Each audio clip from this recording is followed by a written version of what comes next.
Apa kepanjangannya? Bakso tahu goreng ya. Cuanki apa? Cari uang jalan kaki. Jadi banyak sekali ya di situ. Lalu yang ketiga, Bandung terkenal dengan pusat perbelanjaannya ya. Makanya banyak selebgram itu berasal dari Jakarta ya, bulu bajunya Bandung ya. Dan yang terakhir, Bandung terkenal dengan mistis ya. Nanti kita akan melintasi ya.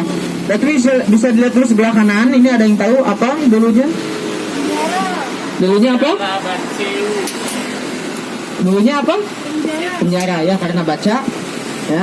Kalau saya nggak baca pasti nggak tahu apa dulunya ya. Dulunya itu adalah penjara Bancai, betul ya. Jadi pada saat itu Bung Karno pernah dipenjarakan di sana selama kurang lebih 8 bulan. Yang tersisa sampai sekarang adalah sel nomor 5, selnya Bung Karno itu sendiri, yang berukuran 2 kali 1 meter. Jadi sangat sempit sekali. Dan menara pengawasnya nanti kita akan lihat. Apakah masih ada sekarang penjara Bancai? Masih. Tapi sekarang dipindahkan ke daerah Kompleks Mekarwangi, itu di kawasan Cibaduyut ya. Menara pengawasnya mana, Kang? Ada di sebelah kanan ya. Oke, perkenalkan diri dulu. Nama saya Fajar, saya dari HPI Himpunan Perwisata Indonesia Jawa Barat, dan saya tidak sendiri di sini. Saya bersama Pak Sarwono sebagai pilot kita kali ini. Boleh kita sapa dulu Pak Sarwononya? Halo Pak. Halo Pak. Oke.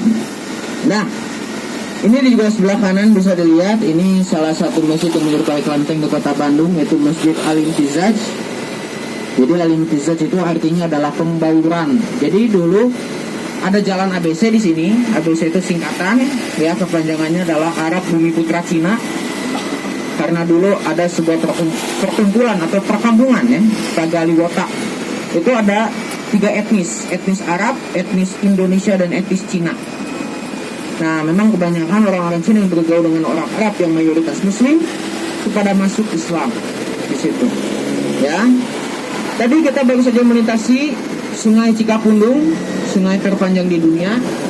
Ya, ada yang tahu kenapa? Lewat Asia Afrika. Oke, kita langsung masuk ke jalan Braga. Ini kawasan Eropa. Braga berasal dari kata ngabaraga, artinya adalah beradu gaya atau memamerkan gaya-gaya. Menurut orang Belanda. Tapi menurut orang Indonesia apa? JJS, jalan-jalan sore ya, beradu gaya ya. Contohnya kayak gimana nih? Kayak gini, satu ya, yang foto-foto. Nah, ini beradu gaya. Ini bisa lihat sebelah kiri ada Hellerman. Itu toko pertama di Jalan Braga yang menjual senjata api, yang menjual perlengkapan delman juga ya. Dan di sebelah kanan juga ini yang sekarang jadi hotel dan restoran, itu ada gedung gas negara ya. Yang sampai sekarang tersisa itu sebenarnya adalah restoran. Nanti bisa dilihat di sebelah kanan, yaitu restoran Braga Permai. Dulu bernama Maison Bourguignon di sebelah kanan ini. Dari tahun 1923. Dulu ini hanya menyediakan masakan-masakan Eropa. Ya, sekarang sudah campur ya, ada masakan Indonesia juga. Karena itu favoritnya orang-orang Belanda, sarapan, makan siang, makan malam. Karena dulu rata-rata orang Belanda tinggalnya di mana? Di daerah Ciwidey, daerah Pengalengan, jadi daerah perkebunan-perkebunan. Ya, yang terkenal namanya adalah Preanger Planters. Ya, salah satu anggotanya adalah Karel Albert Rudolf Boschka. Ya. Tadi sebenarnya kita sebelah kiri ada sebuah mall di kota Bandung ya, itu Braga City Walk.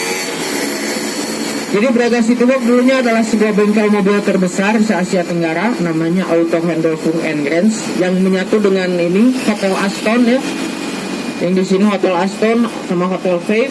Ini dulunya adalah bengkel mobil terbesar, namanya adalah Auto Handel Fung and Grants, mobil-mobil Mercy. Jadi kalau misalnya ada mengatakan ada orang pertama Indonesia yang beli Mercy di sana, beliaulah menjadi orang pertama yang punya Mercy di Indonesia ya. Tapi dulu Jalan Braga itu tidak ada orang-orang Indonesia, jadi benar-benar tertutup, khusus untuk orang Eropa sama Belanda saja yang banyak duitnya gitu ya. Kita melintasi viaduct yang dilalui oleh itu Loko Sigombar ya, yang jadi menara, yang jadi monumen ya di kantor pusat PT KAI. Jadi Loko Sigombar itu ya salah satu kereta api yang benar-benar diandalkan dulu ya, mengangkut komoditas-komoditas lalu mengangkut penumpang juga. Dulu punya 2 trayek khusus, yang pertama ke Bogor dan yang kedua ke Batavia. Terus diperpanjang lagi ke Garut. Ya, terus di lokasi Bomar itu yang mampu menanjak di daerah pegunungan-pegunungan Jawa Barat. Nah, kita masuk ke kawasan Balai Kota. Nah, sebenarnya Balai Kota juga salah satu shelter bandros, tapi masih disterilkan, ya, karena memang lagi COVID juga, ya. Padahal ini salah satu shelter yang paling ramai karena banyak tamannya juga, ya. Ini adalah taman pertama di Kota Bandung yang bernama Peters Park. Tapi orang Bandung mengenalnya adalah Kebun Raja. Kenapa bisa disebut demikian? Karena ini ada kaitannya dengan salah satu bangunan yang dulunya sekolah khusus keturunan raja, namanya Quake School. Sekarang jadi Polrestabes. Jadi tinggal nyebrang. Jadi dulu murid-murid dari sekolah raja beristirahatnya di Taman Balai Kota. Hanya disebut Kebun Raja. Dan di sininya adalah gudang penyimpanan kopi yang sekarang jadi kantor wali kota Bandung. Gitu. Ya, nyebrang ke sini. Ini Masjid Al-Ukhuwah yang dulunya adalah sebuah gedung yang sangat tertutup. Maksud gedung sangat tertutup memang digunakan untuk apa? Pemujaan setan yang dikenal sebagai Freemasonry. Jadi dulu ada 2 orang asal Rusia yang bernama Helena Petrovska Blavatsky dan orang Inggris yang bernama Colonel Olcott. Nah, mereka berdua itu menyebarluaskan ajaran tersebut. Kenapa harus Kota Bandung? Karena dulu banyak orang Belanda di sini. Ternyata orang Indonesia ikut-ikutan, ya, sehingga ada 200-300 orang mengikuti ajaran tersebut. Akhirnya dibuatlah sebuah tempat menetap, ya, seperti Wisma lagi, ya, sebuah hotel yang bernama Flat di Orchid Park. Tidak jauh dari gedungnya, ya, atau sekarang menjadi masjid, karena dulu hotelnya itu sekarang menjadi BIP. Jadi tinggal ngelewatin gudang penyimpanan kopi kalau dulu. Kalau sekarang tinggal ngelewatin kantor wali kota, ya. Nah, setelah itu disebarluaskan lagi, dibuatlah sebuah rumah-rumah untuk tempat berkumpul juga. Nanti kita lewat salah satu rumah yang dulunya memang digunakan untuk perkumpulan pemuja setan juga. Tapi yang percaya zodiak, yang bernama kebatinan astrologi. Karena itu salah satu ajaran Freemasonry juga, atau teosofi. Ya, rumahnya rumah apa sih Kang nanti? Yang memang kata orang Bandung itu digunakan tempat syuting film juga. Ya, itu menjadi tempat mistis. Nah, ini kita masuk ke Jalan Riau, ya, atau Jalan Laksamana Laut Raden Edi Marta Dinata. Nah, dulu, ya, di Jalan Riau ini memang banyak sejarahnya juga. Salah satunya adalah kawasan militer Belanda itu berada di Taman Pramuka, itu di salah satu ruas Jalan Riau. Lalu ada kecelakaan juga di Jalan Riau, ya, yang menimpa penyanyi kita, ya, penyanyi Indonesia, itu Nike Ardila, ya. Tapi kalau sekarang banyaknya adalah kuliner dan tempat belanja, ya, atau factory outlet banyaknya di sana. Apa Bu yang jatuh? Bukan siapa? Oke, nah ini kita masuk ke Jalan Dago, ya, nanti bisa dilihat di sebelah kanan. Ini ada bangunan yang unik sekali, namanya The Drickler. Nah, The Drickler ini artinya adalah villa 3 warna. Ya, villa ini dihuni oleh salah satu arsitek Belanda yang terkenal di Kota Bandung, yaitu A.F. Elbers. Beliau pun, ya, mendesain salah satu hotel di Kota Bandung. Itu menjadi hotel tertua, yaitu Savoy Homan. Ya, kalau bisa dilihat kita Savoy Homan itu ada bangunan yang melengkung, yaitu gayanya A.F. Elbers yang dikenal sebagai streamline artistik dekoratif. Nah, setelah itu zaman Jepang itu menjadi kantor berita dan radio, namanya Radio Hoshokyoku. Tetapi pada saat itu dimanfaatkan oleh pejuang Indonesia untuk menyebarluaskan proklamasi dalam 2 bahasa. Jadi disiarkan dalam 2 bahasa di Radio Hoshokyoku. Makanya wali kota sebelumnya Kang Emil menyematkan jadi nama taman di sini, Taman Radio. Ya, seminggu sebelumnya namanya Aman Rado karena teh ini hilang. sekarang sudah ada, ya. Nggak tahu TI-nya kemana, ya di Kilo mungkin ya. Nah mungkin udah ada ya, itu.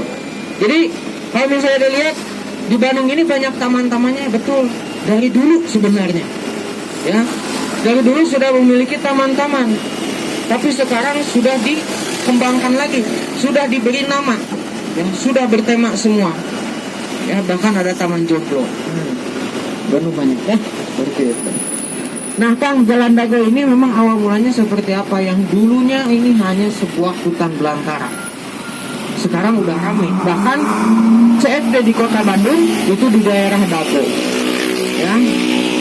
Tapi dulu hutan belantara, banyak dulu orang-orang Bandung yang tidak berani melintasi jalan ini, ya, karena di hutan belantara itu banyak binatang buas, lalu banyak begal juga. Jadi dari dulu sudah ada begal.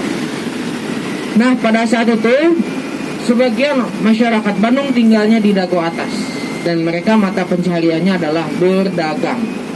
Dan dulu pasar hanya ada satu di kota Bandung, yaitu di alun-alun, namanya Pasar Cikuriang. Nah, otomatis mereka kalau misalnya mau cari uang harus ke alun-alun berdagang, harus melintasi Jalan Dago, tetapi tidak berani.